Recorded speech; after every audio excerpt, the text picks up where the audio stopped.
A selector is what we've been using to tell the browser to apply a background color to the body of a web page. Selectors in CSS are very flexible and very powerful, so you'll want to spend some time getting to know them. Again, the body selector we've been using is known as a simple type selector. It looks for instances of an element type in the browser's document, and it applies the styles inside to that element. So the body selector finds body elements. And although you should only find one body element in a page, that selector would apply and find all of them. And you can do that with any type: inputs, divs, paragraphs, links. The style will apply to all of the elements of that type that it finds. You can also use an @ sign to create an ID selector. This selector will find an element with the given ID. In this case, it would find the element with the ID of menu.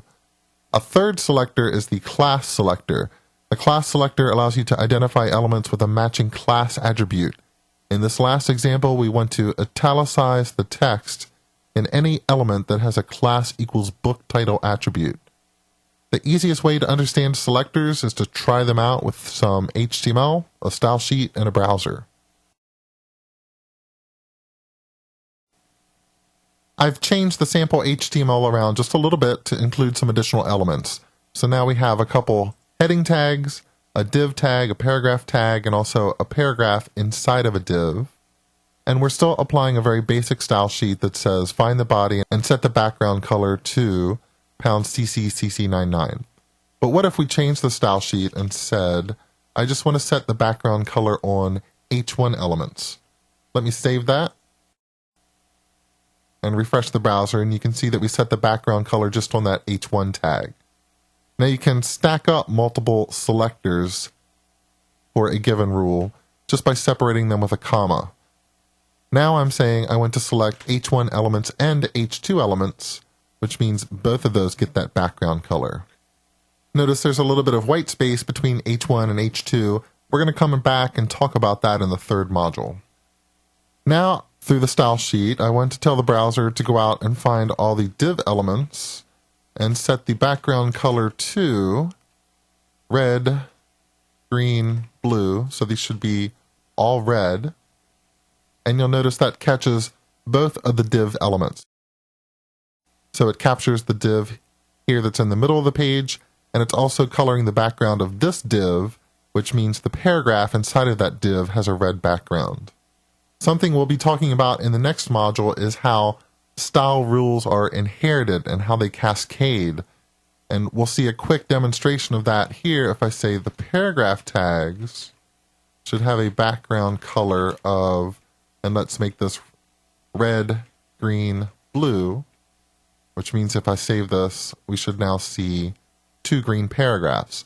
And now what has happened is that this paragraph here has turned green because even though it's inside of a red div, it's the paragraph here that's actually taking up space and making content here.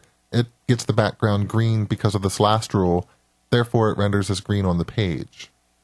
You can think of that paragraph as having overridden the background given to it by the div, but we'll talk about that more in the next module.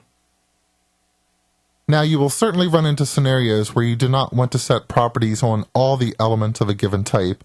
You want to set properties on specific elements. So I don't want all the paragraph tags to have a green background, only specific paragraph tags. There's a couple ways to do that. For one, I could give paragraphs a specific ID or any element a specific ID. For example, I could say that this is the content paragraph. Now that that ID property is there, I can come into the style sheet and say that instead of all paragraphs being green, I just want pound content to be green, anything with that ID, and there should only be one element with a given ID. But if we make that change and save everything and refresh, you can see that just that content paragraph is green. The second paragraph reverted to having a red color because it's inside of that red div. Another extremely useful technique is to specify styles on elements that have a specific class attribute. So for instance, I could say that this paragraph has a class of quotation. And now inside of the style sheet, I can say that anything that has a class of quotation, and I do that by using the dot. So a pound is by ID, a dot is by class. And let's give that a background color of #0000FF. So that should be blue after I save this and refresh, and that paragraph that's a quotation is now blue. The neat thing about a class is that you can define it and use it anywhere. For IDs, only one element can have any given ID, but classes can be anywhere. So I could say that this div has a class of quotation and save the HTML, and now that div is also blue. And again, you might be wondering, why did that div come out to be blue when we have a style that says all divs should be red? Again, that's a topic for the next module when we talk about how specifically styles are applied in those situations where more than one style rule could apply.